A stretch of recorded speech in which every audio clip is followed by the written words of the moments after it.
Good afternoon. Well, it's beautiful out here today. It's just glorious. 60 degrees, very comfortable. Sun is out, no real wind.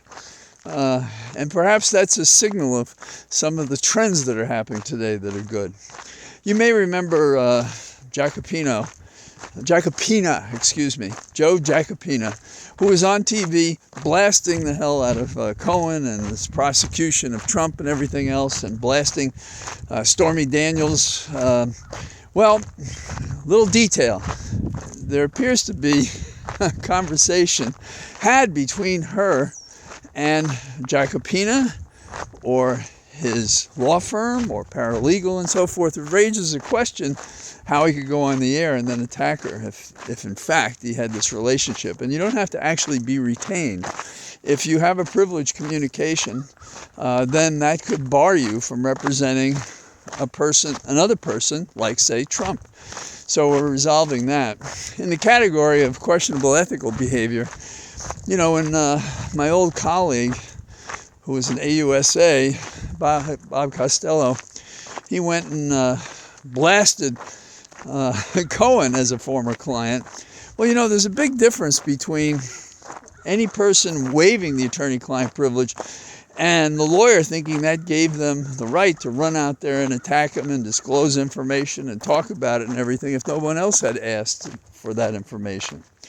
And it does appear that he may have turned out at least one email that suggested Cohen didn't have to worry because he had friends in high places, these guys. So it may not be surprising that D.A. Bragg from Manhattan County didn't call the grand jury today because he may be working out a couple of these questions factually to see if Jacopina has, in fact,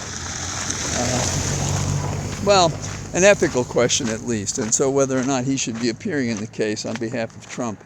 So that's one detail. The other question is, does the DA want to have, say, Stormy Daniels testify, or she wants to testify, or to have Cohen go back in to rebut what Costello said? So I assume that's what they're working out today. Otherwise, there is, besides this speculation, no other news from the grand jury in New York. Stay tuned. Now, we're in the courts today because there's another, there are bicycles coming by, so they're warning me. That's pretty fast, actually. I don't know if you can see any of them. Anyhow, the U.S. Court of Appeals for the District of Columbia has issued a decision which says Corcoran, who is Trump's counsel down in Florida, hey fella, you got to turn over those documents, because the court has found that there is an exception to the privilege because there was an ongoing fraud properly alleged against Trump that makes the privilege take flight. And the theory is the attorney-client privilege in this case is supposed to give confidence to have confidential communications between an attorney and a legitimate client.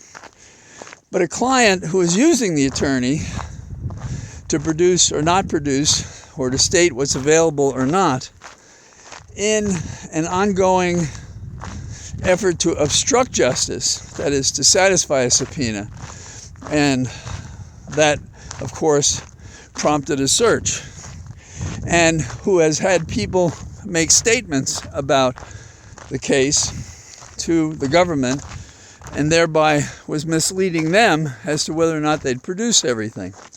And Christina, I think it's Bibb, she was at one point encouraged by Corcoran to sign a document saying, we've looked for everything and here it is. So it's a very messy situation. And the court is acting very quickly in this case.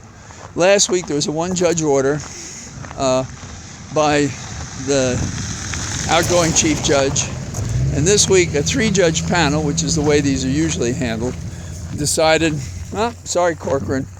And there are two parts to this. Not only must he produce documents, he must appear in the grand jury. So this is an indication that Jack Smith has decided to lay his bet on this case and to take it. And it's a good case in this sense. There are these contradictory steps taken by Trump in conjunction with counsel and others to say here's everything, and then it wasn't. And we're talking about confidential, top secret documents, and some appear to be missing, and the question is, where did they go? So this is not a trivial case. It sort of fits the profile of Trump to just violate whatever law he feels comfortable doing it. It could be gifts, it could be overturning the Congress, it could be lying about affairs, all manner of thing. If there was a description in a fictional book about the worst possible president America could have, that's his profile. That's him all the way. So what's going to happen? It is possible, maybe likely, that Corcoran will appeal to the Supreme Court. It is very likely they'll deny it because it's such basic law. And in fact, as far as I know, back when I was a federal prosecutor and I had this very issue about a former prosecutor, then a defense counsel, who was aware of jury tampering, had nothing to do with it, but saw his client and had a conversation with his client and reported it to the court. I was of the view that that was an exception to the attorney-client privilege, that the privilege took flight and one could be questioned about it.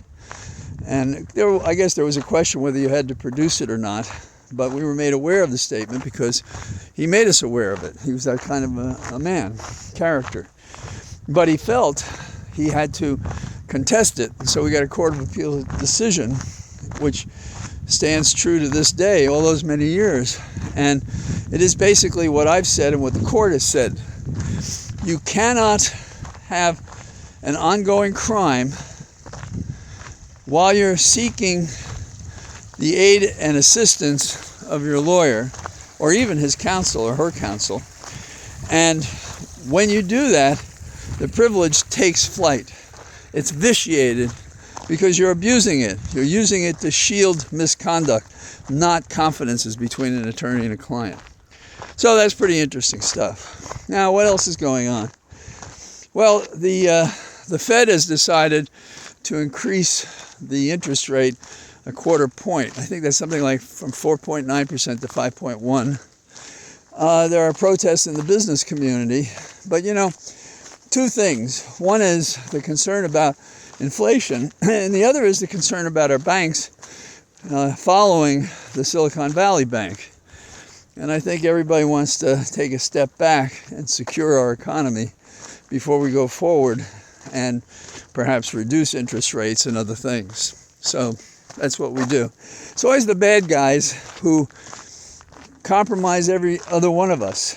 They do something, then we have to pass a law or take an action to protect us all from the misconduct of some, or even few.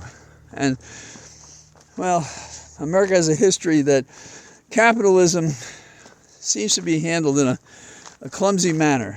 And, the old saying, sooner a camel will go through the eye of a needle, and then a rich man will enter the kingdom of God.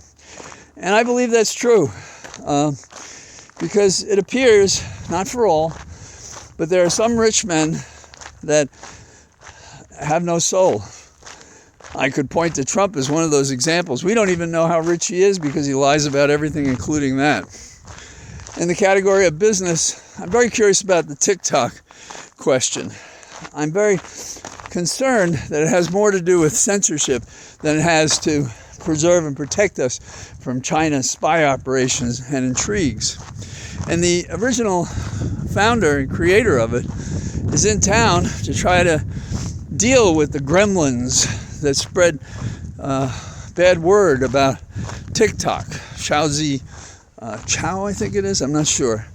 And this fella is quite a genius, actually. He had a he had a program called Byte, B-Y-T-E, dance, and that went really well, and that sort of grew into TikTok. So he started in his garage. We've heard this story before in America, and now it's a force. So it'll be interesting to see how that unfolds, because I'm very suspicious of moves by the government to be concerned about the content of social media. And finally, there's a good bad story. You may have heard how in Newport News, a teacher was shot by a 6-year-old and was taken to the hospital. She did live. Now, how did she live? When the student, the 6-year-old, lifted his gun, she did what any of us would do, to defend herself. And she put her hand out. And the bullet went through her hand and hit her in the chest. If she had not put up her hand, she very likely would be dead. Now, normally that would be the end of her ability to tell what happened. But what she did was she gathered what strength she had and ushered the children to safety and stayed with them and had to be taken to the hospital, not against her will, but against her mission, if you will. And she spoke about the fact that the school had notice of this and did nothing about it. And so she has nightmares, she suffers from it, but she acted heroically despite her own injuries. Her hand has had several operations, and they're not through yet, but she lives, but she suffers. And she suffers because the mother of this 6-year-old claims that, the gun was away safely. Well, that full story has not been told. And the prosecution may not occur because it was a 6-year-old, and I think that's wrong. We cannot leave this kid in that situation. And the parents, it seems to me, and perhaps it's only the mother, are responsible, and they should be making an accounting. So let's take a short inventory. More and more, it looks like the New York DA, Bragg, is going to close this show and proceed to prosecution. There's been movement in Georgia that suggests that Trump's people think something's going to happen there. And the U.S. Court of Appeals for the D.C. Circuit, in quick order, has kicked the bullshit argument that Trump's people had to hide behind their lawyering to save Trump. Well, that veil has been pierced, and that could cause the day of reckoning we've waited. In other words, all of a sudden, we have the hope of progress to make a real accounting and to breathe some reliability into the expression that no man is above the law if we bring down this criminal. And people who get nervous about expressing an opinion about Trump and his conduct now, maybe in an ordinary case, that would make sense. But in a case where all the wrongdoing is laid out before us, arrogantly, go ahead and stop us like any bully would. But this is not just an ordinary schoolyard bully. This is a fellow that is taking and distorting the power of America to his own personal ends. And our democracy be damned in deference to the mobocracy, monarchy, autocracy that Trump wants. So today's a nice day out, and there's a nice drift in America toward a better place. Let's hope it can be sustained in the days and weeks ahead. All the best. I am out here with my cathedral of trees, and I take encouragement, hope, life, and good feelings from them. Bye-bye.